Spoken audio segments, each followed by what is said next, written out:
এভাবে পাহাড়ে ট্যাঙ্কিতে করে জল আসে। দেখুন এখানে জলের খুব সমস্যা, তাই এবার নামছে।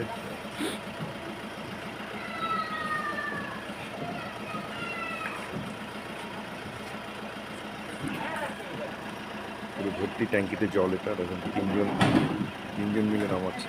এদের এই কাজে তাগুত অবশ্যই লাগে, তার সাথে কায়দা লাগে। দেখুন কীভাবে নামাচ্ছে। আমরা তো পারবোই না, এত বড় ট্যাঙ্কি কিভাবে এরা কায়দা করে নামাচ্ছে। দেখুন তিনজন মিলে। ওই দেখুন ভর্তি জল আছে দেখুন এদের ট্যাঙ্কির ভেতরে।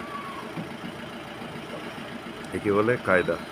শুধু তাগত থাকলে হবে না, শরীরে বল থাকলে হবে না, কায়দা থাকতে হবে।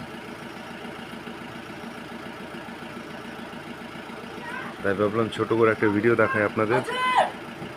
ওই দেখুন দেখুন কীভাবে নামাচ্ছে। ভর্তি ট্যাঙ্কি কিন্তু এটা। ওই দেখুন। ঠিক আছে, থাকলো ভিডিও। আর